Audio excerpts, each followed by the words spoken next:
It's a quiet neighborhood here in West Henrietta. Neighbors don't expect this sort of thing to happen here.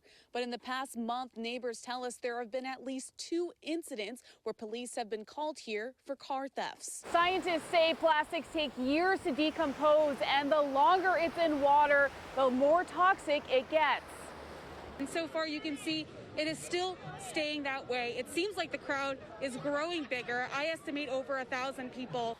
The state eviction moratorium ends August 31st, and there are already more than 150 eviction hearings scheduled at Rochester City Court for that week. The family is pleading to those with information to come forward as they pray Manuel survives. That's right. If you look at the numbers, there are more than 100 shootings in Rochester since January, compared to the 70 last year at this time. Starting the walk home from school 17, the first thing I encountered was the weather. Listen to how loud this rain is. Kids are going to have to walk in weather like this if they can't find a ride to school. My 1.5-mile walk took roughly 30 minutes, and there were sidewalks the entire way, but a potential safety concern, I had to cross several busy intersections. This crosswalk right before the school has no stop sign, no traffic light. I had to wait and make sure it was safe before I could cross. Along the route, I came across lawns with broken glass, empty liquor bottles, and dark alleys. On one street corner, I saw 2 memorials for shooting victims.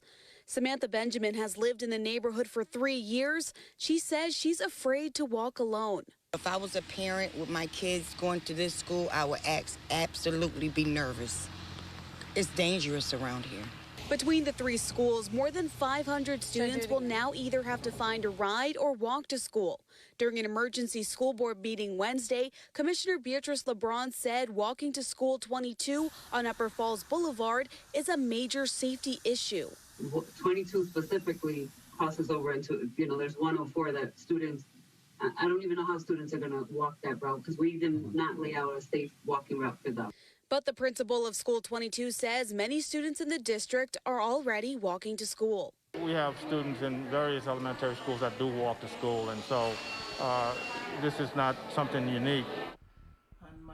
Niamatullah Habib holds up a picture of his family visiting the village of Fairport for the first time. The future, it looks good for us. 3 months ago, Habib and his family evacuated Afghanistan just 4 days before the Taliban took over. When I came, I think I was lucky. The plan had been in the works for 2 years. Habib served as an interpreter for the U.S. military and applied for a special immigrant visa in 2018. He was approved in December of last year.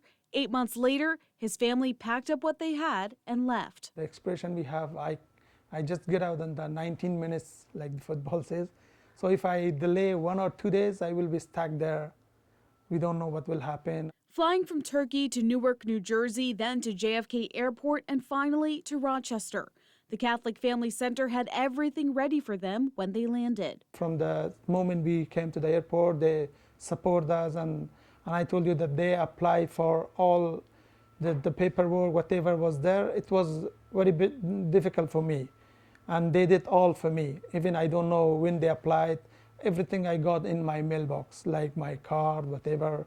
Habib's children, Karan and Sadia, 8 and 6 years old, are excited to go to school every day. Habib and his wife attend school to learn English.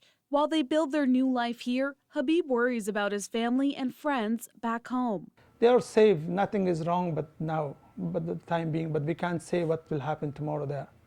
As the situation is going on there, nobody knows what will happen there. But he finds joy in that his children, especially his young daughter, will have a life of her choosing. The future is they can study and they can continue their study, and they have the freedom about their choice. So if you compare to Afghanistan, you can't compare it. So we are happy about that.